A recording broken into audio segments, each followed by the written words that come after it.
Assalamualaikum warahmatullahi wabarakatuh.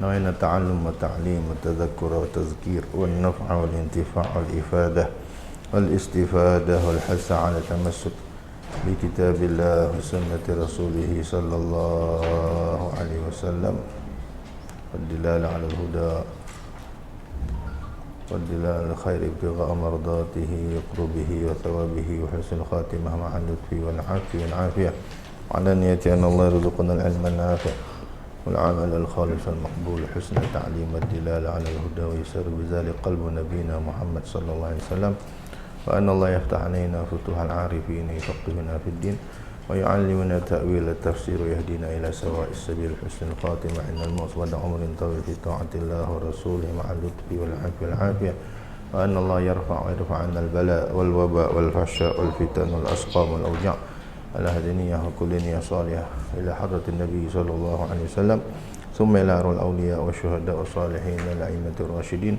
والمصنف الكتب النافعة خصوصا الإمام أبو حامد الغزالي وإلى روح الإمام النووي البنتاني وإلى روح الشيخ محمد فهمي زمزم الشيخ محمد وإلى روح الشيخ أحمد فهمي زمزم المالكي الندوي وإلى جميع المسلمين وإلى جميع شيخنا ومعلمينا خصوصا سماحة الأستاذ الإمام الحبر والحبيب عبد القادر بن أحمد بالفقيه ونجلي سيدنا مولانا سماحة الأستاذ الحافظ المسند الكتب الدكتور الحبيب عبد الله بن عبد القادر بالفقيه وإلى روح كيسان بن أرميا وإلى زيد بن علي عبد بن عباس والمعلم مدمية الديني والمعلم محمد أمين سنتوسو وإلى أرواح آبائنا وأمتنا وشيخنا ومعلمنا ومجزينا وجميع أهل الدرك وأهل الباطن وأهل النوبة وأهل الحل والعقد وأهل النور شهد لهم الفاتحة. أعوذ بالله من الشيطان الرجيم. بسم الله الرحمن الرحيم.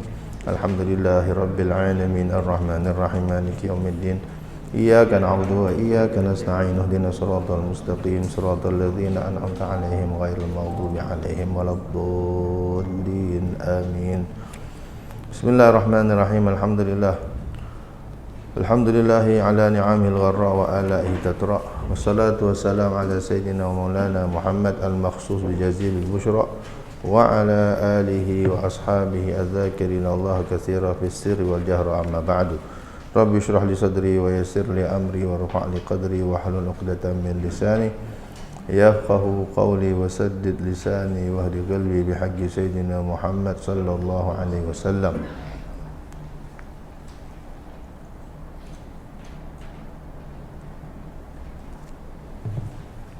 أما بعد فقال الإمام أبو حامد الغزالي رضي الله عنه وأرضاه ونفعنا به وبعلومه وبعلومنا وبعلوم سائر الصالحين في الدارين آمين.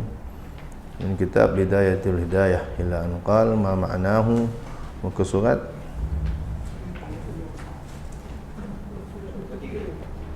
berapa tahun-tahunnya? 23 muka surat saya 35.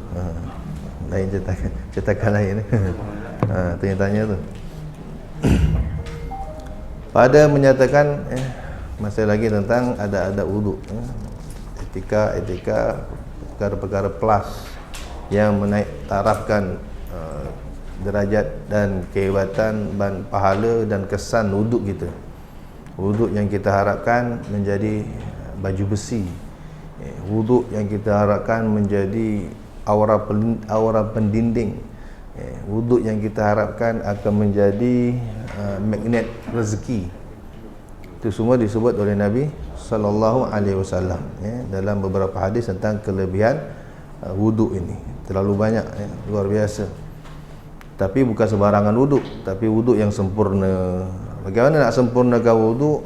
Kena cek markah penuh lah.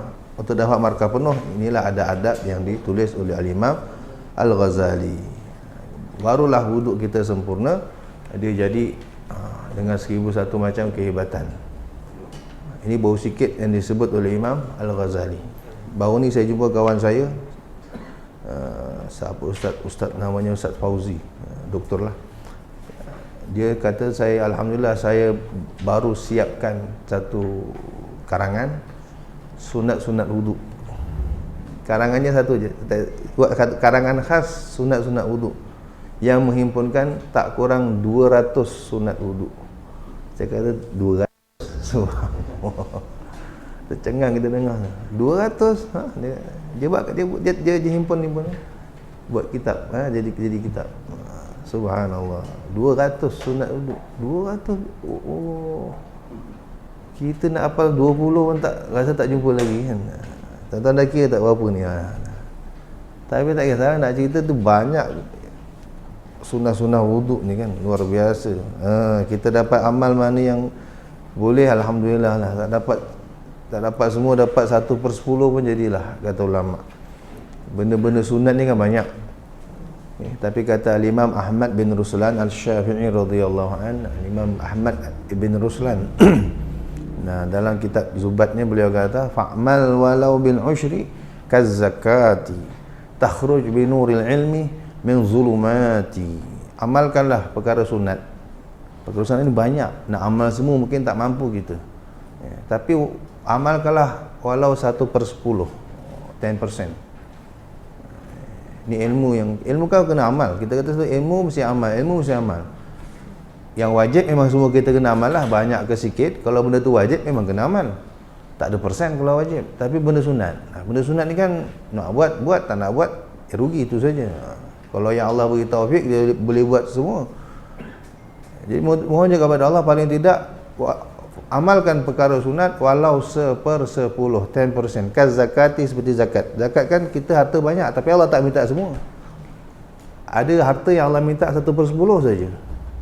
Apa dia? Zakat tanaman.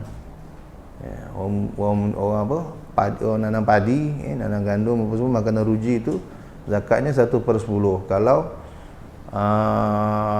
kalau dia tak keluar kos dalam penyiraman contohnya kan, dia pacak je, lepas tu dia harap hujan saja kan, dia tak pakai air. Allah minta 1/10 zakatnya. Nanti setiap kali dia tuai cukup nisab 800 kilo lebih tu, maka Allah minta 1/10 saja. Katalah dia tuai 1000 gram, 1000 kilogram, 1 tan 1000 kilo 1 tan, betul, 1000 kilo dia tuai, maka Allah minta zakat berapa? Tak semua, Allah minta 100 kilo je. 900 kau makanlah, kau jual lah kan. Allah minta 100 je. Kalau kita keluar kos, kita ada pipe apa semua kan, ada bil air, Allah minta separuh je lagi, 1/20, 50 kilo je. Allah tak minta semua harta kita. Ini umat Nabi SAW. Kalau harta perniagaan, zakat perniagaan, wang simpanan, emas dan sebagainya, satu lagi kecil, 1/40, 2,5%, 1/40. Kalau kita ada, kalau kita simpan di bank 40,000, Allah minta 1,000 je. Kalau dalam bank kita ada berapa? 40,000, Allah minta 1,000 je zakat. 39 kau pakailah. Nanti habis, kita rasa habis. Tak ada habisnya kan? Lagi Allah tambah. Namanya zakatun. Zakat tu maknanya berkembang. Zakat tu zakah, zakah yazku, zakatan maknanya tumbuh, berkembang. Makna apa? Orang yang bayar zakat artinya berkembang, bertambah. Jangan risau. Yang tak bayar tu yang tak bayar tu lagi terlongkop nanti.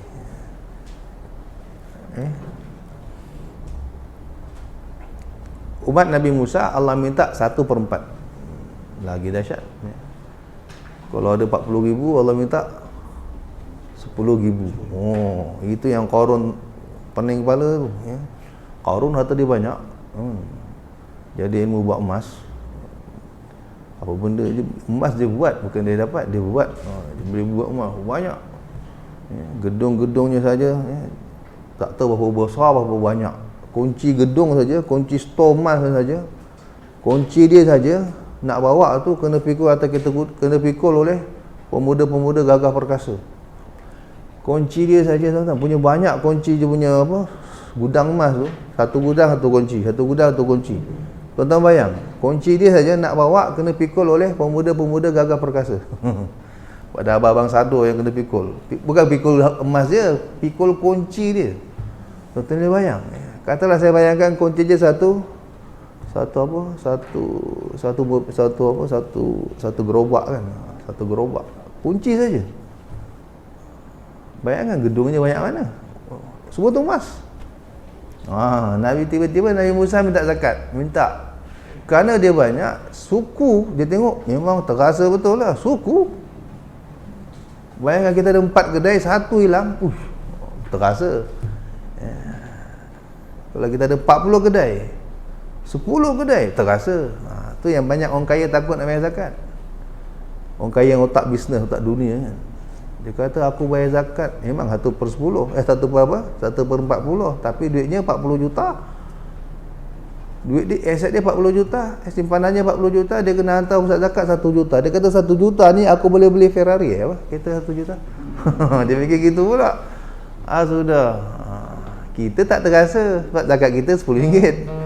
Zakat kita RM10, alah macam anggap duit hilang je kan. Kerek lah kita, aku bayar zakat. Memanglah kau tak terasa, kau tak rasa apa dia rasa. Qarun tu rasa. Akhirnya apa? Fa khasafna bihi wa bidarihil ard. Aku benamkan dia dengan istana-istana dia sekali dalam bumi. Sampai kiamat akan terbenam. Setiap hari dia akan terbenam. Tak ada kau jumpa lagi dah. Bohong kau tak jumpa harta Qarun. Mana boleh jumpa harta Qarun? Dia terbenam.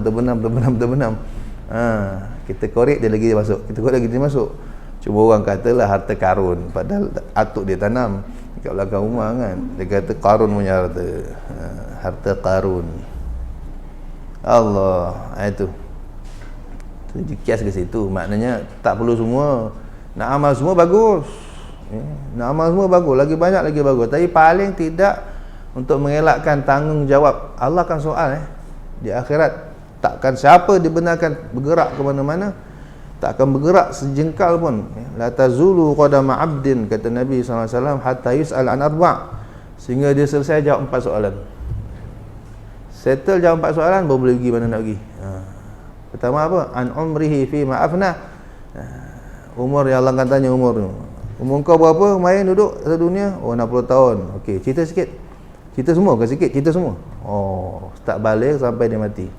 Hari pertama saya balik, saya buat ni, saya buat tu, saya buat ni, saya buat tu. Ceritalah. Allah tahu tapi saja nak kena dengan kita. Soal tu dah, soal hisab tu sudah azab tu dah. Kita disuruh cerita, bayangkan kita pergi balai polis, kita tak tahu apa-apa, tiba-tiba kena panggil balai polis buat apa, orang kata buat laporan, buat apa, menghadap. Sekian hari bulan sampai sekian bulan cek dekat mana, cerita sikit. Polis tahu, polis ada rekod semua. Kita punya WhatsApp, kita punya apa perbualan semua ada kat dia. Dia nak tengok video CCTV semua ada, CCTV kan. Saja nak tengok. Berpeluh tak kita? Berpeluh tuan-tuan. Walaupun kita tak buat salah apa lagi. Macam itulah besok. Man husib faqad uzib. Siapa dihisab, siapa disoal Allah, confirm memang dah kena azab. Dah mula dah azab dia tu. Pasti kena azab lah biasanya. Memang pasti sangkut punya. Mesti ada benda salah kita buat. Dah kena cakap lah tu, kena cerita. Tak ada yang terskip. Saksi cukup. Allah punya saksi cukup. Raqib atid dan lain-lain lagi. Semua saksi akan bangkit. Tangan akan bicara, peha akan bicara, kaki semua akan bicara. Belum lagi saksi-saksi lain. Yang kedua, dah habis. Untung orang umur pendek. Tak banyak cerita dia kan. Berapa tahun hidup? 17 ya Allah. 17 tahun. Balik 2 tahun, tolak 15 tahun, 2 tahun. Orang mati muda ni bagus sebenarnya tuan-tuan. Dosa dia kurang. Cerita dia pun pendek. Allah sayang orang mati muda ni. Kadang kita pula sedih. Lah sian dia tak sempat kahwin kan. Dah mati contohnya. Untung dia tu. Kita yang banyak ni, aduh banyak nak jawab ni esok. Allahu Akbar, takut. Kemudian syababih. Tadi dah cerita dah. Allah tanya masa mudamu. Tadi dah cerita balik. Fi ma ablah. Habiskan ke mana masa mudamu? Yang ulama kata masa muda balik sampai umur 35. Ada yang kata sampai 40. Ada dua pendapat lah. Ada beberapa pendapat yang masyhur satu sampai 35 atau 40. Tadi kan dah cerita balik.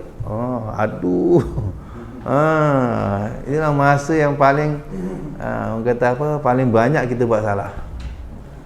waktu yang paling banyak kita buat salah masa muda lah. Bekerja tak pakai otak, pakai emosi.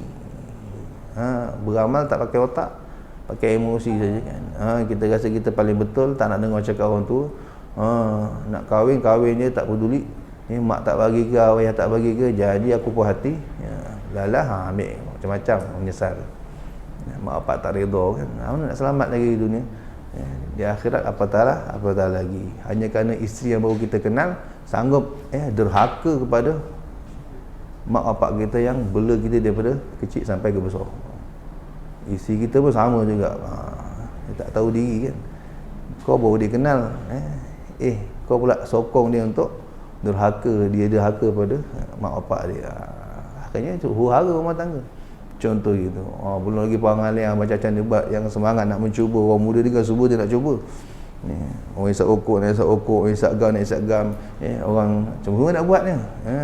Orang tidur atas motor, nak tidur atas motor. Macam-macam yang tak sembahyang. Allah suruh ulang balik. Ini yang paling takut. Maka pastikan masa muda kita diisi dengan ketaatan. Banyak benda baik kita buat. Dan yang ketiga, wa'an malihi. Allah akan tanya harta dia. Okey, harta dua soalan. Min aina iktasabah wa fima anfaqah. Dari mana kau dapatkan ini harta? Harta kau ada apa aja harta kau? Ceritalah. Kat rumah saya je sofa ada 4. Okey, sofa pertama dapat daripada mana? Apa kau buat? Tak buat apa pun, buat dulu. Itu saya beli duit gaji saya. Cerita semua. Dah tahu Allah suruh cerita kan. Kalau dengan jalan baik, duit halal ni, duit berkat, semangat kita cerita kan. Kalau duit haram, nak cerita tak nak cerita, kena cerita juga. Berpeluh-peluh. Sebab dah tahu azab menunggu. Kemudian untuk apa? Itu baru satu. Ada orang diceritakan, hartanya cuma kapak. Atau orang miskin, dia punya harta cuma kapak sebelah. Dia orang miskin, kerja dia cari kayu api. Modal yang dia ada atau harta yang dia ada cuma sebelah kapak. Tapi dia soal sampai 40 hari tak habis. Soalan kapak ni saja 40 hari tak selesai. Allahu Akbar. Bayangkan kita yang macam-macam ada kat rumah tu. Kapak screwdriver je 10 je kan. Orang lelaki biasa semua nak macam screwdriver, spanner, apa lagi. Tukul je kadang berderet. Tak ada, pakai satu je kan. Apa lagi, macam-macam. Siap. Mana kau dapat, mana kau habiskan.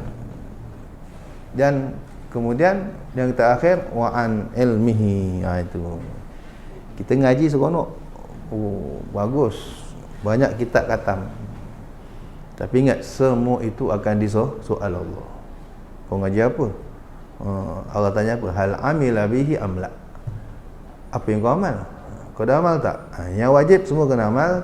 Yang sunat ni, kata ulama, amalkan walau 1/10. Kalau tidak, tak terjawab kita besok. Sudah. Imam Nawawi kata pula, kalau kita dengar benda sunat, cubalah seumur hidup kita amal walau sekali. Benda ni sunat je, tapi cubalah seumur hidup. Ke hari-hari, kalau hari-hari bagus, hari-hari bagus. Ini semua sunat wuduk ni kan. Kita belajar tentang sunat-sunat wuduk ni. Memang tak wajib, tapi kurang-kurang seumur hidup kita pernah amal satu kali. InsyaAllah kita akan terlepas dari tanggungjawab itu, soalan tadi. Dan kita layak disebut ahli ilmu. Amin ya rabbal alamin. Ahli ilmu ni tuan-tuan, nombor satu step je bawah para nabi di akhirat. Tapi dia akan grade bersama para nabi. Dia akan semua combo, terima anugerah bersama para nabi. Nabi SAW berkata, talibul ilmi talibur rahmah. Orang yang datang cari ilmu, dia datang cari rahmat. Talibul ilmi ruknul Islam. Orang datang cari ilmu, dia ni tiang sangga agama Islam. Agama nak runtuh tuan-tuan. Agama kita nak runtuh dah. Orang tak amal agama dah. Orang tak tahu dah agama ni apa. Orang tak tahu dah apa yang betul, apa yang salah. Hari ni yang salah dianggap betul, yang betul dianggap salah. Sebab orang tak mengaji ramai. Nampak je ramai ni. Yang tak datang lagi ramai tuan-tuan. Tak ada 1% pun orang yang mengaji hari ni dengan yang tak mengaji. 1% pun tak ada. Kita rasa ramai banyak barasa majak. Iya, tak percaya tuan-tuan buat kajian betul-betul. Orang mengaji agama ni tak ada 1% pun sebenarnya. 1% pun tak ada sebenarnya. Tak sampai 1%. Tak tahu berapa koma tu. Berapa poin-poin lah. Daripada yang tak mengaji. Orang beragama Islam tapi tak mengaji. Lebih ramai yang jahil daripada yang belajar. Tu Nabi SAW pesan, bagi tahu. Orang datang cari ilmu agama ni, dia umpama tiang penyangga tu, tiang sokongan pada agama Islam. Agama nak runtuh, dia pergi tegakkan balik. Allah. Agama nak runtuh dah ni. Kita tegakkan balik. Allah. Maka dia punya anugerah dia apa? Wa yu'ta ajrahu ma'an nabiyyin. Nanti pahalanya, anugerahnya, dia akan combo lah, bagi saya punya bahasa combo. Dia akan combo bersama para nabi nanti. Saat nabi-nabi seorang-seorang terima anugerah kerana kerja dakwah mereka, semua orang menuntut ilmu, ahli ilmu yang ikhlas, yang Allah terima, niatnya betul, ya. Allah panggil serentak, kumpul serentak. Allah, luar biasa. Nanti di syurga darajat kita satu step bawah saja. Atas ni nabi-nabi, kita bawah. Orang lain bawah lah, mana ceruk tak tahu. Moga Allah terima kita. Amin ya rabbal alamin. Gitu ya. Nah, kemudian dengan kata-kata beliau, kemudian sapulah kepalamu sampailah kepada anggota wuduk, sapulah kepalamu dan ratakan seluruh bahagian kepala dengan sapuan. Cara dia bagaimana? Iaitu dengan membasahkan kedua tanganmu, celup tangan atau basah pipe. Lalu engkau temukan ujung jari-jari kedua tanganmu begitu, dan engkau letakkan keduanya pada bahagian depan kepala. Minta maaf saya contohkan. Atas kepala, dan kemudian ibu jari dekat pelipis. Ibu jari dua-dua dekat pelipis. Gitu. Kemudian engkau lalukan kedua tanganmu itu ke bahagian belakang daripada kepalamu sampai ke tengkuk, Setelah itu engkau kembalikan semula kedua tanganmu itu ke hadapan, patah balik ke depan.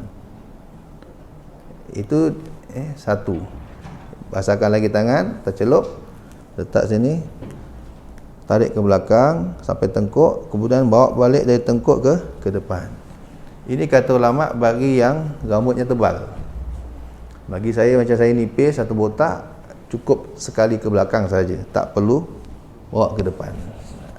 Tujuan bawa ke depan tu supaya bila kita tarik ke belakang, rambut tu baring. Jadi yang basah atas. Sebab kita tolak balik ke depan supaya yang belah bawah yang tak kena air tu kena pula bawa ke depan. So yang rambut panjang lah. Rambut pendek macam saya ni kan. Sekali tarik semua dah basah, atas bawah basah. Yang panjang. Orang perempuan tak tahu macam nak buat Orang perempuan yang jenis rambut macam Nur Kumalasari panjang-panjang tu kan. Sampai ke tak tahu nak buat macam mana tu. Mana yang boleh je lah. Takkan nak tarik sampai ke situ. Tak apalah. Orang perempuan asal syarat sajalah kan. Tarik ke belakang, nak tarik ke depan pun dah tak mungkin lah. Kalau boleh pun sikit, tak kisahlah. Syarat amal sunnah.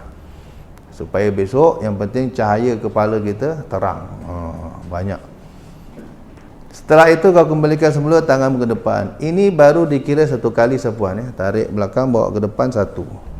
Bagi yang tak ada rambut atau rambut nipis, cukup sekali ke belakang, kira satu. Maka engkau buat seperti ini 3 kali. Sunnahnya 3 kali. Diulang 3 kali. Dan baca olehmu ketika menyapu kepala itu. Dan juga ulama begitu, kalau orang lelaki dia pakai songkok atau dia pakai serban.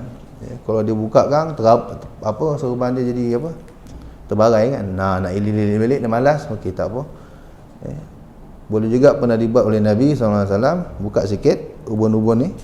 Okey, masa basuh kepala tu, basahkan ubun-ubun. Boleh juga usap atas serban atau usap atas songkok. Boleh. Kalau tak nak buka songkok kan, kita buka sikit ubun-ubun, basahkan. Ubun-ubun dah basah, terus sapu naik atas songkok atau serban. Perempuan kalau tak nak buka tudung sama juga. Kalau kita buduk tak nak buka tudung, buka sikit saja rambut kan. Okey, sama juga. Basahkan ubun-ubun, terus sapu atas tu tudung. Itu juga sudah dapat pahala yang sama, insya-Allah. Nah, Pernah juga dibuat Nabi SAW atas serban, tapi mesti ada bahagian kepala yang sudah kena air, jangan langsung tak buka. Itu tak sah, wuduknya tak sah nanti. Sebab air tak kena. Kepala ni anggota wuduk.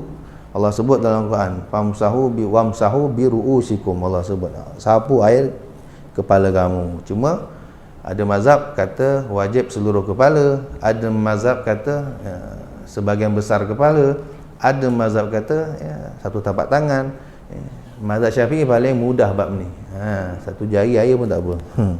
Kan? Tak sapu pun tak apa, basah letak saja pun. Sapu ni mesti jalan sapu ni sapu kan. Mesti usap. Kalau letak gitu basah letak saja ikutkan tak sah. Ada mazhab tak sah, ada pendapat tak sah, tapi mazhab kita ada ulama kata sah saja. Mudah dalam bab tu. Tapi kita nak raikan semua orang. Kalau boleh, kalau kita berwuduk, apalagi kat Mekah tu kan, macam mazhab ada keliling. Janganlah kita wuduk ikut style kita. Nanti silap kena sekil nanti. Woi, apa kau wuduk ni? Dia mazhab dia wajib semua contohnya kan. Mazhab apa yang mazhab Maliki kalau tak salah. Begitu dalam mazhab kita ada kaedah kan, khuruj minal khilaf mustahabbun. Keluar dari khilaf, makna raikan pendapat-pendapat orang itu, jangan sampai orang bercakap, itu bagus, disunatkan. Kita raikan orang. Tapi nak raikan kita kena belajarlah, kena tahu. Makanya jadi sunat dalam mazhab kita sapu semua kepala. Bila sapu seluruh kepala macam tu, semua akan diam. Mazhab ni akan diam, mazhab tu akan diam. Tapi kalau kita ikut, peduli apa, aku Syafi'i. Kita pun kat Mekah, tentunya kan, betul-betul sebab kita ada Pak Arab dari Syria, ada Pak Arab dari Jordan, ada Pak Arab daripada orang India yang Hanafi tu kan. Kita basah satu jari je kita buat gitu. Biasanya insya-Allah kena sekil. Jihad, haram tak cakap Arab cakap apa kan. Saya dah pernah kena. Kan contohnya gitu. Kau jangan buat kerah kau kat sana. Bertekak nanti bergaduh. Mazhab Syafi'i contohnya kan, saya pernah kena bab tidur. Tunggu sembahyang kat Masjid Nabawi tu, dalam Masjid Nabawi lah. Tidur duduk. Bab tidur duduk ni ramai orang buat. Dan ramai orang gagal faham yang betul. Sehingga akhirnya sembahyangnya tak sah. Tidur duduk ni betul dalam mazhab Syafi'i, pembatal wuduk 4. Pembatal wuduk 4. Pertama apa? Hilang akal. Keluar segala sesuatu. Segala sesuatu yang keluar dari kubur atau dubur. Tak kisahlah benda tu biasa atau pelik. Kalau cacing ke, kalau najis ke, kalau air ke, kalau emas sekalipun, kalau mutiara sekalipun kan. Kalau angin ke, atau kalau apa benda pelik, asal keluar kubur dubur batal. Kering ke, basah ke, biasa ke tak biasa. Kedua, tidur. Hilang akal. Hilang akal banyak sebab. Pertama pingsan, pitam, gila, tidur. Kecuali disebut dalam mazhab kita tidur yang tetap punggungnya ke bumi. Maknanya tuan-tuan, punggungnya tu tak gerak-gerak. Tak terangkat maknanya okey. Dijelaskan lagi. Kalau ngaji lebih sikit, ulama akan jelaskan lagi. Maksudnya kalau dia minta maaf nak keluar angin, memang tak lepas. Cuba untuk keluar angin tak lepas. Dia mesti angkat baru lepas angin. Ini maknanya apa? Dijelaskan lagi, iaitu orang-orang yang berisi. Badannya berisi. Orang-orang kurus biasanya tak. Orang kurus dia duduk macam tu, tetap aja dia boleh keluar angin. Tapi kita tengok ini kurus ke, gemuk ke, asal dia duduk aja, bila orang kamat dia terus sembahyang. Asal dia orang kamatnya dia terus bangun. Dia tak nak ambil wuduk balik. Nak duduk sak depan kan. Khutbah Jumaat lah biasanya kan. Tidur kan. Orang kamat dia terus sembahyang. Padahal dia kurus keding tu. Dia duduk biasa ni pun boleh keluar angin ni. Ulama perspek gitu. Jadi satu, kemudian ada lagi mazhab, itu mazhab Syafi'i memang tidur duduk tak batal wuduk dengan syarat-syarat tadi. Maknanya orang gemuk saja. Senang cerita lah, orang gemuk saja. Orang kurus tak berlaku. Dia tidur duduk tetap batal wuduk, satu. Tapi ada mazhab lain yang tidur apa pun, kau duduk ke kau baring apa lagi kan, duduk sekalipun, tidur duduk sekalipun tetap batal wuduk. Ada mazhab tu. Jadi kita pun ikut. Saya memang gemuk masa tu kan. Memang kita dah tahulah kita jenis gemuk. Duduk lah, tidur. Siap dengkur kot agaknya berdengkur tu. Sebelah Pak Arab ni kan. Ketika orang kamat, orang nak kamat, dia kejutkan saya. Gum tawaduk. Dia ambil wuduk. Saya buat kas saya lah. Saya geleng lah. Saya pun nak bangun semayang. Nak bangun lah. Dia maki, dia kata, saya tu soal. Dia kata kat Arab lah kan, apa benda kau semayang ni? Wuduk tak sah, kau dah batal wuduk kau. Saya nak je debat. Kita tahu lah, kita boleh cakap Arab pun. Boleh cakap Arab. Fikirkan saya depan Nabi SAW. Tapi ni Nabi ni. Aku debat kan, banyak cerita pula kan. Kita dah biasa berdebat orang macam ni kan. Orang yang tahu satu je. Dia tak tahu pelbagai, memang rasa dia je betul. Boleh je saya debat. Ana Syafi'i, mazhab saya kata begini. Boleh kita cakap. Tak apalah. Fikirkan saya tak nak berdebat dalam masjid Nabi SAW. Takut melanggar adab. Dia kata, macam-macam dia kata, tak apa, kau pergi wuduk, barang kau jaga, dia kata. Kau pergi je wuduk. Tapi tahulah nak wuduknya jauh kan. Barang kau jaga. Tak percaya aku. Maksudnya sangka buruk juga kan. Patut tak boleh juga sangka buruk. Takkan dia nak rembat barang saya kan. Tapi mana tahu scammer banyak di mana-mana kan. Tak ada, tak apalah, aku wuduk lah. Tak payah angkat barang, saya terus keluar. Semayang belakang. Lepas wuduk, ambil juga wuduk lah. Semayang belakang. Allah. Itu cerita tuan-tuan. Sebenarnya jangan sampai orang bercakap. Kita wuduk biar semua diam. Bila kita wuduk, semua orang diam.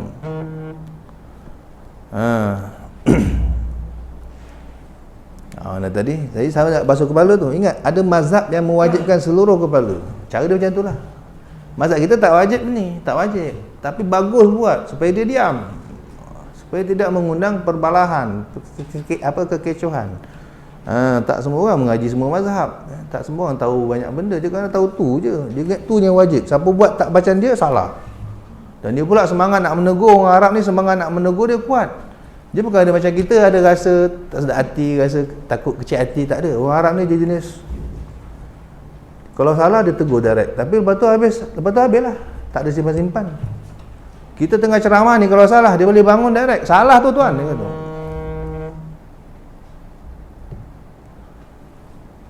Tapi bukan dia marah kita, tak. Dia negur. Lepas tu tak ada apa dah. Salah ala Muhammad, selesai. Kalau kita kan, kalau orang tengah ceramah salah, contohnya ada penceramah cakap berapi-api, tuan salah cakap. Kita tahu tu nak tegur kan, takut dia kecil hati. Kita dah fikir itu je. Lala dia balik, kita pun tak sempat nak tegur dia. Dah terbawa lah kesalahan tu satu dunia. Satu dunia bawa kesalahan tu. Semua yang dengar akan bawa kesalahan tu. Akhirnya siapa yang nak buat? Dia tak ada siapa yang nak tegur salah. Orang Arab tak, dia tak boleh, dia tak akan benarkan kesalahan tu diviralkan. Dia akan tegur. Semangat dakwah dia tu tinggi. Tapi dia tak ada rasa, jiwa keras kan. Dia tak ada macam Melayu, hati lembut. Takut orang kecil hati, tak ada tu. Dia sound direct je. Kita pun patut ada begitu tuan-tuan. Tapi tak tahulah orang Melayu ni lemah lembut kan.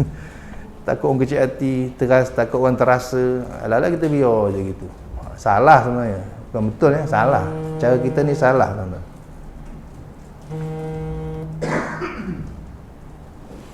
Allah. Setelah itu baru dikira satu kali. Maka dibaca olehmu doa ketika menyapu kepala itu. Allahumma ghashini birahmatik.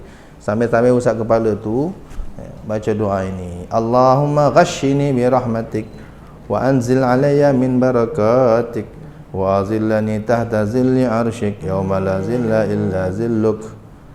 Allahumma harrim sya'ri wa bashari 'alan nar. Artinya, ya Allah, limputilah aku dengan rahmatmu dan turunkanlah kepadaku berkatmu dan naungilah aku di bawah naungan arasy-Mu di hari yang tidak ada naungan kecuali hanya naungan-Mu. Ya Allah, haramkanlah rambutku dan kulitku daripada disentuh api neraka. Panjang doanya tuan. Kau kan dapat sebaris jadilah.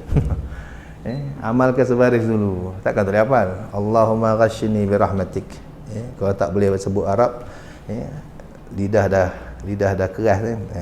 Ada orang kita lidah keras. Orang veteran biasanya lidah dah keras kan. Sampai Ustaz tanya, boleh tak saya tak baca Arab, baca Melayu? Baca je lah, Allah faham semua bahasa.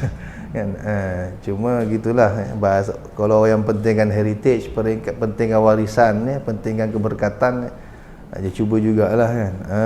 Cuba ikut yang asli tu. Allahumma ghasyi, ya Allah, liputi aku, selubungiku dengan rahmatmu. Sudah cukuplah. Ini aja kalau makbul, Allah. Ini aja sebaris ni, Allahumma ghasyini bi rahmatik, ya Allah liputi aku, ya selimuti aku dengan rahmatmu. Sudah cukup. Confirm kita ahli syurga. Kalau Allah kabul ni saja, belum yang belakang tu, confirm dah kita ahli syurga. Sebab syarat nak masuk syurga, rahmat Allah. Allah selimuti kita dengan rahmat dia. Ahli syurga tu. Belum lagi yang lain ni, itu tambah ni plus. Turunkan keberkatan-keberkatanmu atas kepalaku kan. Dan besok naungi aku di bawah naungan arasy-Mu. Sebab teduhan satu-satunya di akhirat besok, orang yang dapat tempat berteduh tu adalah arasy Allah. Jadi Allah akan pilih, ada 7 golongan dalam satu hadis Allah sebut 7. Ni 7 golongan duduk bawah ni. Orang lain berjemur bawah matahari sejengkal tak kepala, tapi ada 7 golongan duduk bawah arasy. Jadi kita daripada sekarang minta, ajukan proposal daripada sekarang. Hari-hari, satu hari 5 kali ke berapa kali tuan-tuan wuduk, mana hari-hari aju proposal.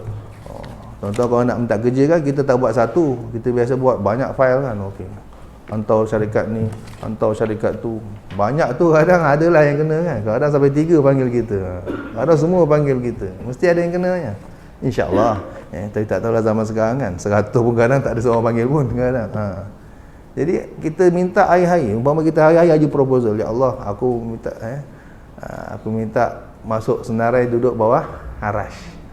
Kang Zuhur minta aku minta masuk senarai duduk bawah. Asalkan minta lagi, ya Allah.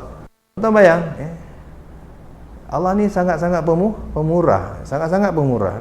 Orang pemurah ni tak ada je. Orang yang sangat pemurah, orang yang jangan cerita Allah, orang dulu. Orang yang sangat pemurah, kalau kawan dia, kalau orang susah, orang tu tak akan jumpa dia. Sebelum jumpa dia dah bagi. Orang cerdik, orang yang cerdik dan pemurah, dia tak akan tanya orang tu, enti susah ke? Tak. Dia tahu dah. Body language orang dia tahu ni orang susah. Terus dia bagi. Sebelum orang tu minta. Ini manusia tuan-tuan pernah jumpa orang macam ni? Jarang. Ada tapi jarang. Biasanya kena cakap, kena bagi bunga dulu, kena cerita macam-macam, cerita kesusahan. Itu baru tak faham bahasa lagi kadang-kadang. Dia ingat kita banyak duit lagi kadang-kadang. Rupanya kita dah habis pokai dah. Susah nak jumpa orang atau kawan yang dia tengok body language kita je, dia tahu kita susah. Tak, dan kita minta, dia terus beri. Seperti diceritakan oleh ulama cerita, ada satu orang kaya, asalnya dia kaya raya, kemudian bankruptcy. Dan dia bankruptcy ni tak ramai yang tahu. Tapi kawan dia ada yang tahu. Kawan dia juga seorang ulama. Kawan dia ulama lah, ulama besar. Kawan dia satu ulama punya kawan kaya raya, jatuh bankrupt. Orang tak tahu, dia tahu. Satu hari ketika dia mengajar dalam kelas macam ni contohnya, kawan si kaya ni tadi, datuk ni lah kata Tan Sri ke apa, datang dalam majlis dia, bawa satu botol air biasa je, air mineral, air kosong je, buat katalah air mineral lah. Duduk dalam majlis, duduk belakang. Orang semua tak kenal dia, murid semua tak kenal. Orang tengok, dia datang tak bawa kitab, yang lain semua bawa kitab, bawa pensel, dia datang bawa botol. Jadi semua orang tahu dia datang bukan nak belajar, mungkin ada hajat dengan tuan guru. Selepas kelas, tuan guru panggil, tuan ada apa hajat? Sila ke depan. Dia pun datang bawa botol, cengah-cengih. Ini saya ni ada bawa air. Ini air special ni, dia kata. Ini air special, kata. Ubat ke apa ke segala macam, dia ceritalah. Tapi harga dia tuan tentukan. Saya nak jual berapa, tuan tentukan. Pening kan kita kan. Patut dia yang jual, dia letak harga ke tak? Tuan lah tentukan harga dia. Allah. Si alim ni tadi, dia cerdik, dia tahu orang ni susah sebenarnya. Datang konon nak jual produk. Sebenarnya nak minta duit kan. Dia terus dia tengok botol tu, ini 100, kalau kita 100 ini 100 ringgit ni. Nah, bayar 100. Saya bayar awak, saya sanggup bayar untuk botol air botol ni 100 ringgit. Nah, ambil 100 ringgit. Oh. Kata dia, kata apa? Kata orang kaya tadi, "Ish, mahal sangat tu. 50 $. Tak. Ini memang harga botol ni, air ni punya air ni punya kualiti. Kalau saya punya harga, saya nilaikan 100 ringgit. Tak, dah. Ambil 100 ringgit. Oh, iya ke betul? Setuju je. Dia pun balik dengan senyum. Murid pening. Air mineral kat luar baru paling mahal pun 10 ringgit lah. Kan? Paling mahal. Pasal Syekh beli sampai 100 ringgit. Semua tak orang tanya.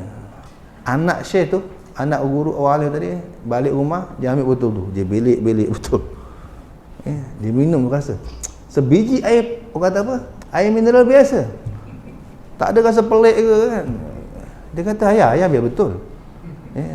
Ayah biar betul ya. Ini kan betul-betul tentang air pipe ni katanya kan.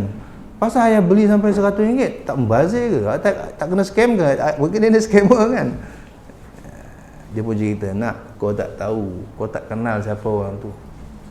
Itu sebenarnya orang kaya, tapi dah jatuh miskin. Cuma dia tu ada ego dia lagi kan. Orang kaya dah biasa bawa Ferrari, tiba-tiba dia tak akan bawa kancil tuan-tuan. Dia akan cuba pertahankan Ferrari dia tu. Siapa pernah kaya dia tahulah. Dan kita ni boleh kutuk je kan. Siapa pernah kaya jatuh miskin dia tahu. Allah, sengsaranya dia kan. Orang yang patut dikasihani oleh kata Nabi sallallahu alaihi wasallam. Antara orang yang patut dikasihani oleh kata Nabi sallallahu alaihi wasallam. Satu orang yang kaya mulia tiba-tiba jatuh hina. Kesian dia. Bukan senang. Jadi dia tu, aku tahu dia nak pakai duit.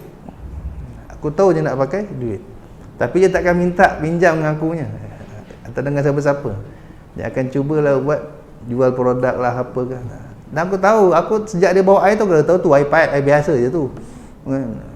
Cuma itulah orang pemurah, orang alim.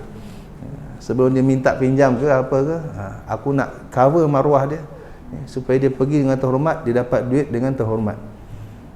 Dia tak pinjam, dia jual barang. Dia rasa ada harga diri lah. Aku bukan jual barang, aku bukan minta sedekah, aku jual barang. Tapi itulah, orang lain tak tahu, dia tahu. Ini kata ulama, cubalah kesan kesusahan orang sebelum orang meminta. Ini makhluk ya, ada orang begini tuan-tuan. Orang tak minta, dia dah bagi dah. Dia tahu dah ni orang ni mesti susah dia ni. Terus bagi duit. Sebelum orang tu minta, bila dia minta, dia dah jatuh maruah, dia sanggup hinakan diri dia minta sedekah kan, atau minta pinjam pun orang akan tebalkan muka tuan-tuan, nak ataupun pinjam. Dia dah selamatkan maruah satu orang, itu besar pahalanya. Satu orang yang menyelamatkan maruah satu orang. Seperti cerita Hatim Al-Asam, Hatim si pekak yang sudah kita ceritakan dulu kan. Ya Allah, gitulah ceritanya. Jadi kemudian minta apa lagi? Ini bonus. Minta duduk bawah arasy. Allah tu pemurah. Kalau kita minta, jangan, sebelum minta dia dah bagi. Banyak benda yang kita tak minta Allah dah bagi, betul tak? Banyak benda dah kita tak pernah minta pun Allah bagi. Itulah rasa orang pemurah. Zat yang maha pemurah, apatah lagi kalau kita minta banyak kali, confirm dia bagi. Itu tanda Allah nak bagi, kita akan minta selalu. Kemudian minta Allah maharrim sya'ri wa bashari 'alan nar. Haramkan rambutku, kulitku daripada sentuhan api neraka. Kemudian kau sapu kedua telingamu. Sapu telinga sapu mana basahkan tangan, bukan siram telinga tu tak, basahkan tangan, sapu telinga luar dan dalam. Luar bahagian yang ni, yang kat lubang tu, luar yang belakang, mana luar belakang, luar bahagian belakang dan dalam bahagian ni, dengan air yang baru. Maksudnya bukan air yang berbaki di tangan selepas menyapu kepala.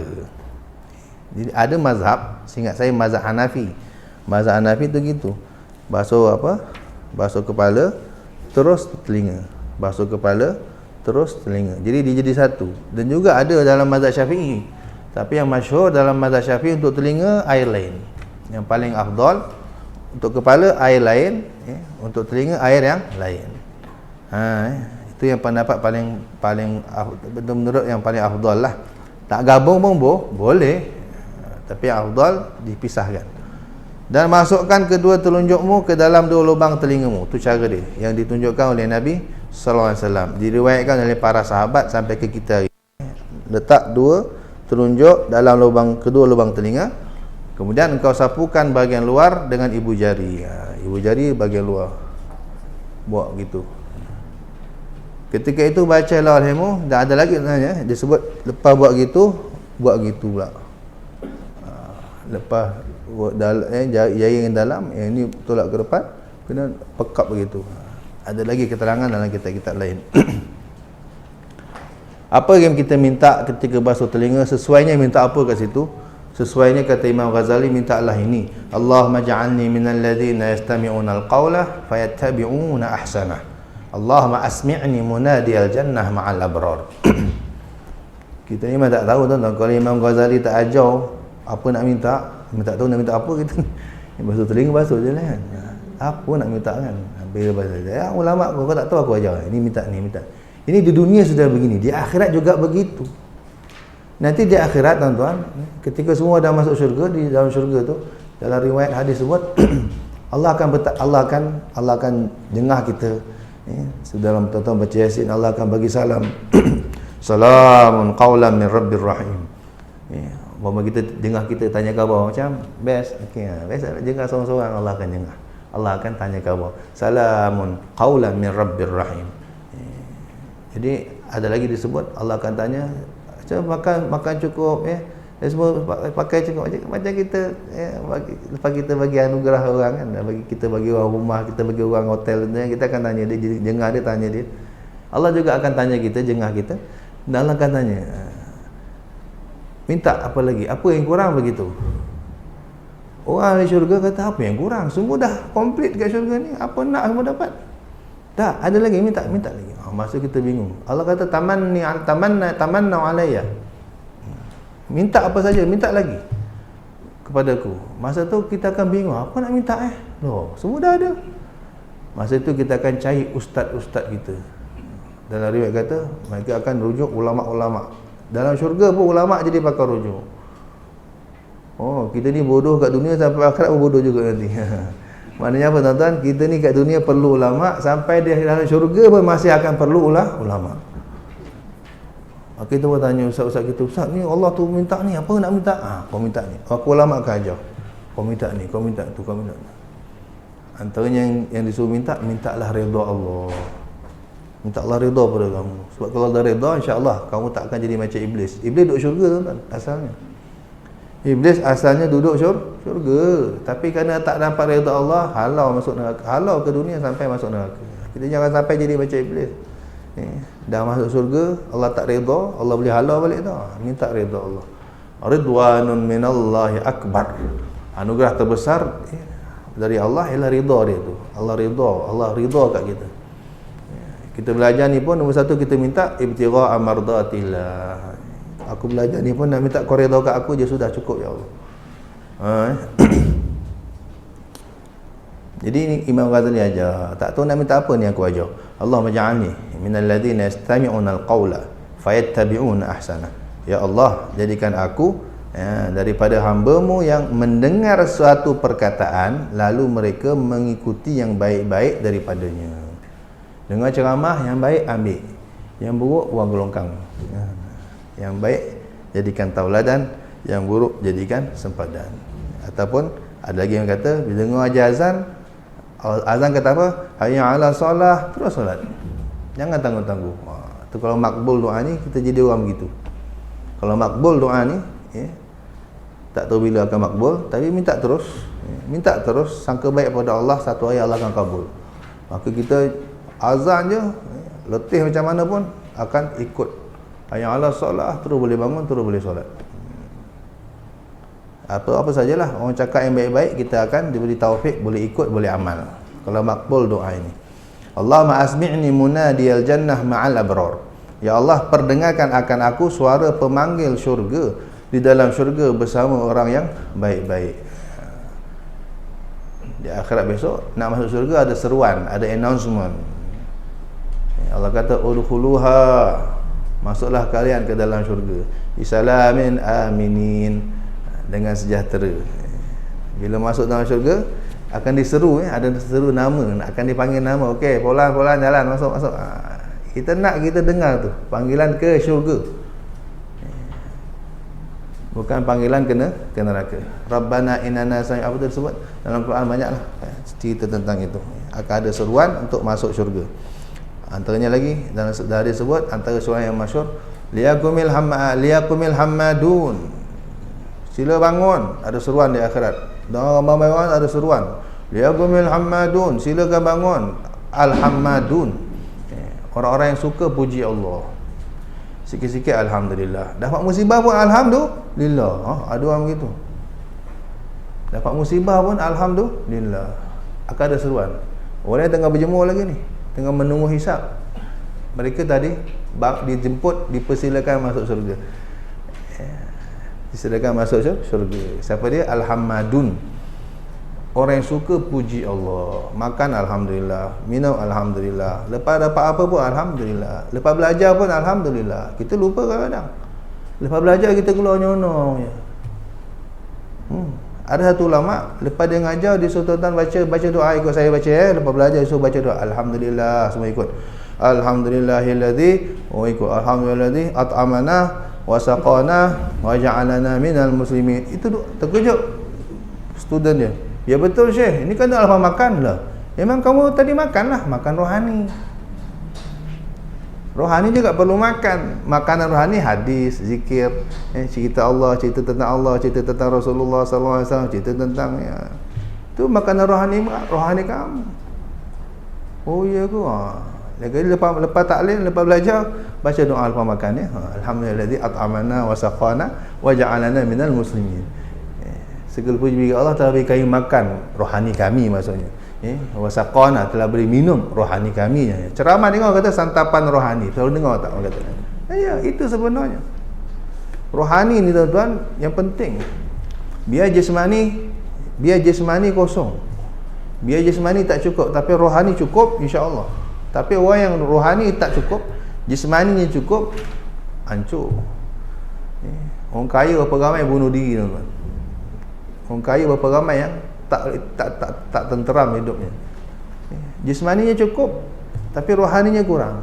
Tak ada, bahkan mati, bunuh diri.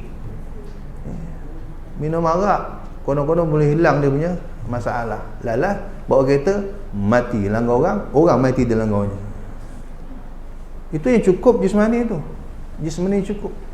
Negara yang terkenal kekayaan Jepun, apa lagi, Jerman, Amerika, itu kes bunuh diri itu per minit ke per detik, per saat ada je orang bunuh diri, terjun bangunan lah segala macam.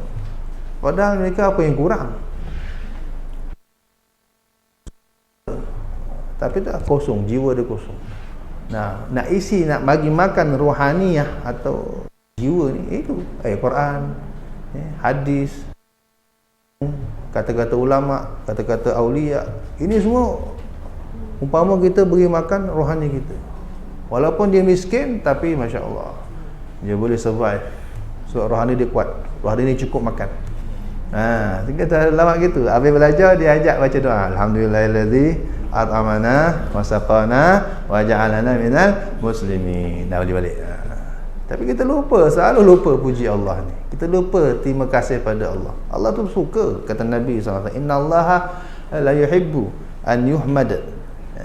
Allah tu betul-betul sangat suka apabila dia dipuji. Idza akala al-'abdu uklatan fahamidallah. Apabila seorang hamba makan satu suap makanan yang Allah beri pada dia, dia makan lalu dia puji Allah selepas makan. Alhamdulillahilladzi at'amani hadza wa razaqanihi min ghairi haulin minni wala quwwah. Allah puji, maka Allah ampunkan dosa-dosa dia yang telah lalu. Dalam hadis sebut, siapa puji Allah selepas makan, Allah ampunkan dosa-dosa dia yang telah lalu. Dosa kecil lah maksudnya, yang banyak bertimbun tu kan, yang kecil tapi jadi besar sebab banyak. Kemudian sapulah tengkukmu, lepas apa? Kepala dan telinga, sapulah tengkukmu pula. Sama juga. Tengkuk ni bacalah olehmu. Sapu tengkuk ini ada ulama kata bid'ah, ada ulama kata sunnah, terpulanglah semua tu ulama. Tuan-tuan nak amal boleh, tak amal pun tak apa. Allahumma fukka raqabati minan nar. Jadi kita ikut Imam Ghazali lah. Imam Ghazali ni ulama, ketua ulama tuan-tuan. Hujjatul Islam. Beliau ini takkan kita tak percaya, beliau yang suruh, ikut je lah. Allahumma fukka raqabati. Ya Allah, apa nak doa masa sapu air kat tengkuk tu? Ya Allah, fukka raqabati minan nar wa a'udzubika minas salasili wal aghlal. Ya Allah, merdekakanlah, bebaskanlah tengkukku ini daripada api neraka. Ya, daripada api neraka, dan aku berlindung denganmu daripada segala rantai dan belenggu di dalam api neraka. Sebab semua pesalah di akhirat Allah akan gari dia. Ya, macam kat dunia lah. Ya. Itu bukan sebab dia akan lari, tak boleh lari pun, nak lari mana. Tapi penghinaan. Ya. Bila kita kena gari, tuan-tuan, ini penghinaan sudah. Walaupun kita takkan lari. Ya, kalau gari tu, dah, orang akan pandang serong dah. Ya. Kalau kita belum tentu salah, orang akan dah pandang serong dah. Itu penghinaan bila kita digari. Dan gari di akhirat bukan tangan saja, tangan bawa ke tengkuk. Tangan bawa ke tengkuk. Jadi tengkuk pun ada gari ni. Dan gari dia, tuan-tuan, Allah sebut fi silsilatin zar'uha sab'una dhira'an fasluku. Gari di akhirat, rantai belenggu di akhirat itu panjangnya 70 hasta. Berat. Dan ini gari bukan biasa-biasa. Gari datang dari api neraka. Panasnya boleh bayang. Gari besi panas. Na'udzubillah min zalik. Jangan sampai kita dibelenggu, digari leher kita, tengkuk kita ni oleh Allah Subhanahu wa taala. Ajukan proposal dari sekarang. Sekarang minta dari sekarang. Ajukan permohonan dari sekarang kepada Zat yang Maha Pemurah. Kemudian basuhlah kakimu yang kanan dan diiringi dengan kaki kiri. Kanan dulu baru kiri. Kiri dulu boleh tapi makruh. Kanan dulu. Dengan menyempurnakan basuhan sampai kepada 2 buku lali. Sampai 2 buku lali, lebihkan sikit, dan diselatilah celah-celah jari kakimu menggunakan kelingking tanganmu yang kiri. Ini juga antara sunnah-sunnah yang sudah mati, tak ramai yang nak hidupkan. Tuan-tuan hidupkan, kita hidupkan, biar anak-anak generasi kita dan generasi akan datang tahu, oh gini caranya Nabi kalau basuh kaki. Itu tradisi ilmu tu dikekalkan. Ini yang menggembirakan Nabi Muhammad SAW. Ajarannya masih dikenang, dipraktekkan sampai hari kiamat. Itu yang orang begini yang mudah mimpi Nabi SAW. Dia belajar ilmu Nabi SAW. Dia rindu dengan Nabi SAW. Rindu dengan tok guru dia yang dia tak pernah tengok mukanya. Dia selawat banyak. Dia rindukan gurunya ini, Nabi SAW. Kemudian dia tolong orang umat-umat Nabi SAW yang susah dia bantu, yang jahil dia ajar, yang bodoh dia tegur, yang salah dia tegur. Dan dia fikir macam mana ajaran Nabi yang aku tahu ni orang lain semua tahu. Ini 4 syarat untuk boleh mimpi Nabi SAW. Kata satu ulama, Al-Habib Ali Jufri, hafizahullah, 4 ni kalau tuan-tuan amal, pasti satu malam akan mimpi Nabi, pasti satu hari akan mimpi Nabi SAW. Banyak selawat, rindu sangat-sangat nak jumpa Nabi SAW. Kemudian selalu bantu umat Nabi SAW. Yang susah kita bantu, yang bodoh kita ajar. Bukan perli ajar, tak tahu ajar lah, bukan perli dia. Yang sesat kita betulkan, bukan kutuk, betulkan dia. Ini pasti menggembirakan Nabi SAW.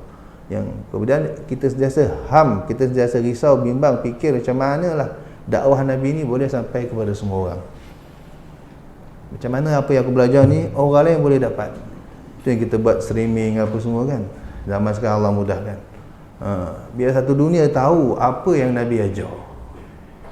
Orang ini pasti menggembirakan Nabi SAW. Sangat-sangat menggembirakan Nabi SAW. Maka insya-Allah Nabi akan datang kepada kita. InsyaAllah Nabi akan peluk kita. InsyaAllah Nabi akan senyum pada kita dalam mimpi kita. Beliau lah 4 syarat, 4 perkara.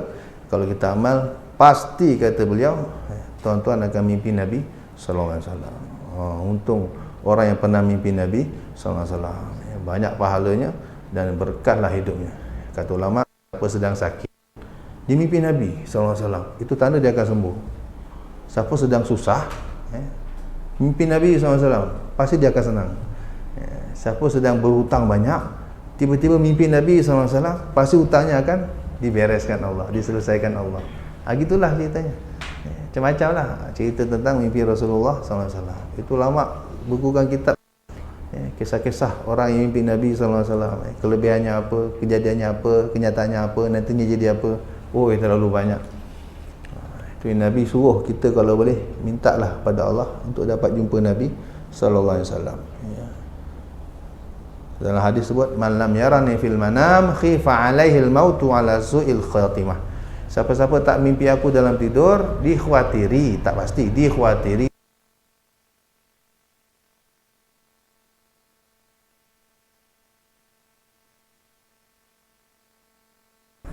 untung tu orang ni banyak setiap hari, setiap malam, kurang-kurang 300 katanya, kata ulama, kurangnya 300, lebih lagi bagus. Yang kedua tadi tu, apa tadi? Cubalah merindukan, selalu ada rasa tinggi sangat nak tengok Nabi, tinggi sangat nak jumpa Nabi, tinggi. Ini semua kena ada skill dia lah, dengan cara baca sirahnya, dengar cerita kebaikannya, dengar dia punya jasanya pada kita. Itu semua akan mengobarkan kerinduan kepada Nabi SAW. Dan yang ketiga tadi apa? Khidmat, bantu umat Nabi SAW yang perlukan bantuan. Orang jahil perlu bimbingan, orang sesat perlu bimbingan, ajaran, teguran. Orang susah perlu bantuan, keuangan contohnya. Bantulah apa yang kita boleh bantu. Niat kita ni umat Nabi ni.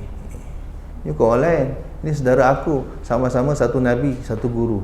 Dia susah, aku kena bantu dia. Dia salah, aku kena tegur dia. Pasti itu sebenarnya kita pancing perhatian. Kalau kata orang ini caper, kita sedang caper kepada Nabi sallallahu alaihi wasallam. Tu caper, cari perhatian. Orang Indo cakap curhat, caper, baper, apa lagi kan. Itulah apa benda dia cakap. Oh, caper kan. Kamu ni galfok. Datang apa galfok ni? Gagal fokus. Aduh. Galpok lu katanya. Galpok. Apa galpok? Gagal fokus. Oh. Lu tell me banget sih lu, tell me. Apaan tell me? Telat mikir. Tuh telat mikir. Lambat kecap. Tell me lu. Aduh, tell me, telat mikir. Telat tu lambat mikir. Oh, dah habis cerita tak faham lagi. Oh, jangan golpuk, jangan tell me.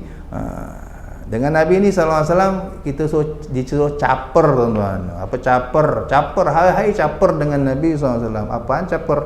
Cari perhatian. Kadang-kadang anak kita sulung dia sakat adik dia kan. Kadang bukan apa, dia nak perhatian. Anak-anak berontak ni kadang bukan apa, dia nak perhatian. Nah, dengan Nabi jangan berontak gitu, maknanya cara cari perhatian Nabi dengan cara dia banyak selawat, apa lagi tadi tu, merindukan Nabi, selalu sebut Nabi, selalu sebut Nabi tu terasa. Jangan kata Nabi, kita sama kita je, tuan-tuan. Kalau kita macam saya lah, kalau sekarang ni orang tengah sebut-sebut saya, kita ni ada macam apa? Orang panggil apa? Ada rasa kan? Ada yang tengah makan tersedak, orang katakan kan. Ada yang tengah minum tersedak, ada yang rasa macam rindu nak telefon je. Rupanya memang tengah sebut-sebut. Itu kita sama kita. Ini bukti, fakta. Telepati orang panggil. Apalagi mak dengan anak. Mak dengan anak. Kalau mak saya nyebut, bila anak aku nak balik? Bila anak aku nak balik? Bila? Rupanya hari tu kita rasa nak sangat balik kampung. Nak sangat. Rupanya mak nyebut gitu. Apatah Nabi, apatah lagi Nabi SAW. Kalau kita hari sebut dia Muhammad sallallahu alaihi Muhammad sallallahu alaihi Muhammad sallallahu alaihi Muhammad, pasti kita paling tidak pun dijeling. Paling tidak pun dijeling Nabi SAW. Siapa ni yang sebut nama aku je ni? Dan memang itu faktanya. Bila kita selawat kan, malaikat datang jumpa Nabi, ya Rasulullah. Fulan bin Fulan dari kampung sekian kirim salam kepada Tuhan. Oh, lebih-lebih lagi memang kita pasti dapat perhatian Nabi. Bukan kita saja, bapa kita sekali bin disebut. Muhammad bin Azim, Muhammad bin Hashim, nama kita, pak kita. Itu kalau salawat. Allah. Itu khidmat umat. Khidmah, ya. Bantu umat Nabi SAW yang perlu bantuan. Itu caper lah tu. Cari perhatian Nabi SAW. Allah. Yang ketiga, yang terakhir apa tadi? Fikir. Bagaimana dakwah Nabi, bagaimana ajaran Nabi SAW, bagaimana ilmu Nabi SAW dapat sampai kepada semua orang. Itu lagi menggembirakan Nabi SAW. Allah, sebab Nabi motivate orang mengajar. Tuan-tuan tahu, balik mesti boleh mengajar. Jangan untuk diri sendiri je, rugi. Nabi sebut man alima wa 'allama, man alima wa amila wa 'allama. 3.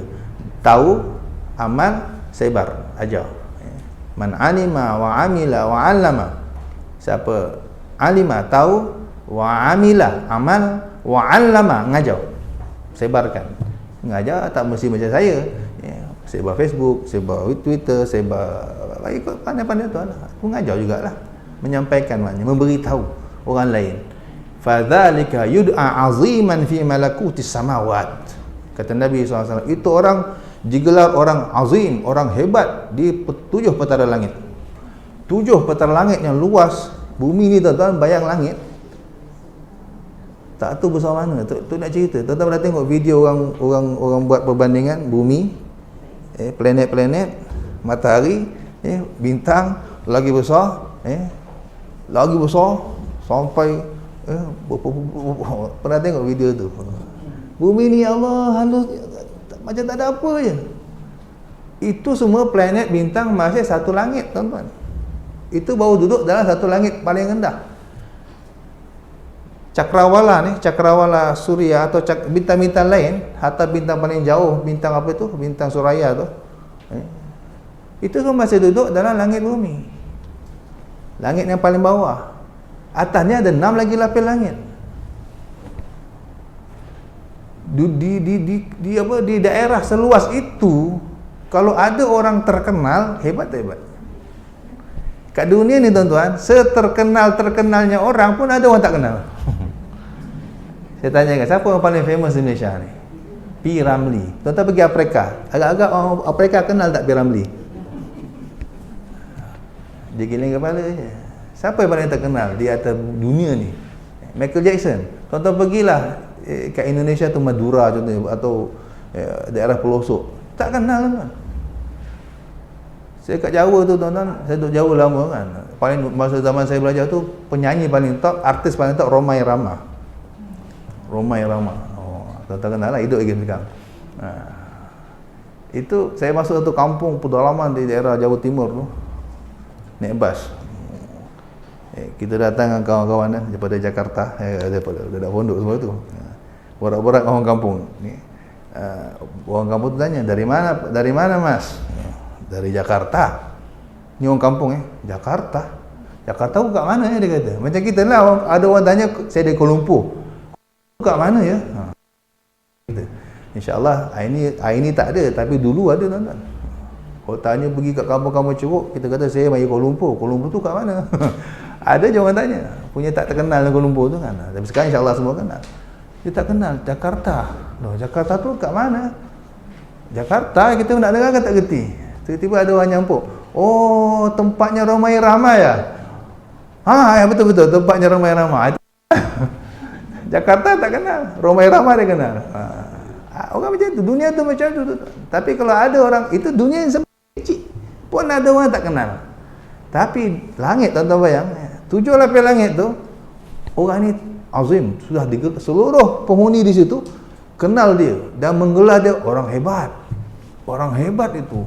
Orang hebat itu. Di atas ni mereka nampak kita, mereka sedang melihat kita ni. Malaikat perhati tengok seorang-seorang. Dan kita sudah diviralkan di sana. Orang hebat itu. Orang hebat itu. Ketika dia mati, rohnya ketika meninggal, besok roh kita akan dibawa ke langit. Setiap lapis langit kita akan, bila dah kenal, buka zoom, langit pertama buka, zoom pergi naik langit, mudah. Mereka akan sambut arak kita macam arak raja.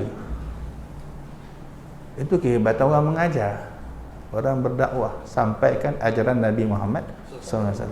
Tahu, amal, sebar. Itu orang digelar azim, orang hebat di 7 petala langit. Tuan-tuan boleh bayang dah. Maka itulah yang berlaku pada Imam Syafi'i, Imam Malik, Imam Fulan, Imam Ghazali. Itu yang berlaku. Allah, semoga Allah pilih kita. Amin ya rabbal alamin. Sampai sini dulu, Pak.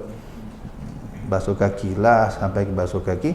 Semoga Allah Subhanahu wa taala terima wuduk kita, baiki wuduk kita, sempurnakan wuduk kita dan kabulkan semua hajat-hajat kita, doa-doa kita ketika wuduk ini. Amin ya rabbal alamin. Sirril Fatihah.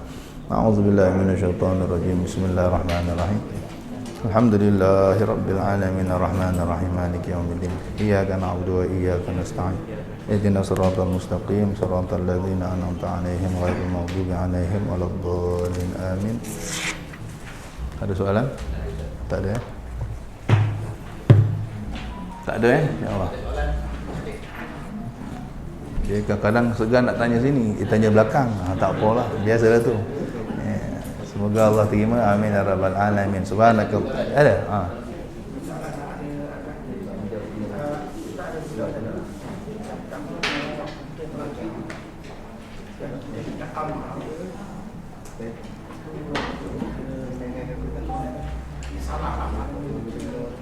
Salah. Kita belajar ilmu, yes, tapi tidak amal. Belum amal. Okey. Tidak amal, tidak amal. Banyak yang contoh saya, saya belajar ilmu, tapi banyak yang tidak amal. Belum amal, insya-Allah. Belum amal. Itu satu kesalahan. Tengoklah, dia kata ilmu ni dulu ada yang wajib. Itu memang kena amal. Nak tak nak kena amal. Kita belajar bab zakat, memang kena amal. Kalau kita ada duit lah. Tapi kalau orang miskin belajar zakat, dia belajar je lah. Tak wajib bagi dia belajar pun, tapi dia tak boleh amal. Orang belajar bab haji contohnya, kita kena belajar bab haji tidak? Belum wajib belajar. Nak pergi nanti baru wajib belajar. Tapi tak semua orang mampu pergi haji. Menikah, tak semua orang mampu menikah, tapi dia belajar bab menikah. Memang ada benda kita belajar kita tak mampu amal, ada. Tapi itu tak salah, pun dapat pahala. Yang salah benda tu benda wajib, mesti amal. Contohnya kita belajar bab sembahyang, bab rukun sembahyang, niat, berdiri tegak, apa tadi, baca Fatihah, kita dah belajar tapi kita tak buat, itu yang dosa. Tapi bab sunat kita belajar, bab sunat, benda tu pun nama sunat, buat dapat pahala, tinggal tak berdosa. Itu tak ada masalah. Cuma kalau boleh amalkanlah, paling tidak 1/10 atau sebanyak mungkin lah, atau seumur hidup sekali benda sunat. Benda wajib memang kita wajib buat, tak boleh kata saya tak amal, tak boleh, dosa. Itu yang dosa. Tak amal ilmu ni maksudnya yang wajib. Ilmu yang wajib diamalkan. Seperti zakat, kita ada duit, kita belajar bab zakat. Memang kena amal lah. Dah tahu zakat harta 1/40. Tiba-tiba kita tak nak amal. Sebab apa? Aku dah bayar income tax, apa aku nak bayar zakat? Ada orang begitu. Dia dah belajar dah bab zakat. Dia tahu dah kewajipan dia, harta dia 1/40, 2,5%. Tapi sebab dia kata aku dah bayar income tax, macam-macam lah, takkan aku nak kena bayar zakat lagi. Dia tak amal ilmu dia tak bayar zakat. Macam Qarun lah, dia tahu dia kena bayar 1/4. Dia ada ilmu tu, tapi dia tak amal ilmu tu. Akhirnya, itu yang berdosa. Kalau benda sunat, memang tak dosa kan? Tak amal tak apa, tak dosa. Yang namanya pun sunat. Dia tak semua ilmu tu perlu amal, tak. Maksudnya ilmu yang wajib, memang benda tu wajib diamalkan. Ilmu tu yang kalau tak amal berdosa. Jangan salah faham. Ada orang belajar bab nikah, kita pun nikah, lepas tu kau ada duit tak nak kahwin? Tak ada, 1 sen pun tak ada. Tapi dia belajar bab nikah, ada pahala tak? Tetap ada pahala. Dia nak ngajar orang pun boleh. Imam Ghazali tu, tuan-tuan, ada riwayat beliau dah ngajar ketika umur 10 tahun. Dah ngajar orang tua-tua. Bulan puasa dia ngajar, dia makan kurma. Ngajar orang tua-tua, orang tua semua puasa. Jadi atuk-atuk sawalah, Syekh, puasa ni. Yang wajib puasa tuan-tuan bukan saya. Dia budak lagi, belum balik. Nampak tu? Jadi bukan semua ilmu parahlah tuan-tuan. Macam tadi sunanul wuduk, sunnah wuduk 200. Saya rasa setengah jam tak keluar bilik air kot. Mungkin kan. Itu maksudnya Kalau hari ni kita nak tambah, nak makan banyak sikit, amal lagi satu sunnah. Semalam kita amal 2 sunnah, dapat 2 pahala. Tambah markah lah untuk markah kredit, markah apa kata, touch-up lah. Benda sunat ni dia fungsi dia tuan-tuan, dia untuk cover yang fardu. Fardu ni kerana banyak dia punya apa, lompong-lompong dia tu. Fardu kita macam sembahyang fardu kan, banyak lompong-lompongnya, banyak dia punya cacat-cacatnya tu. Yang boleh tutup lompong-lompong tu sunat. Puasa macam tu juga.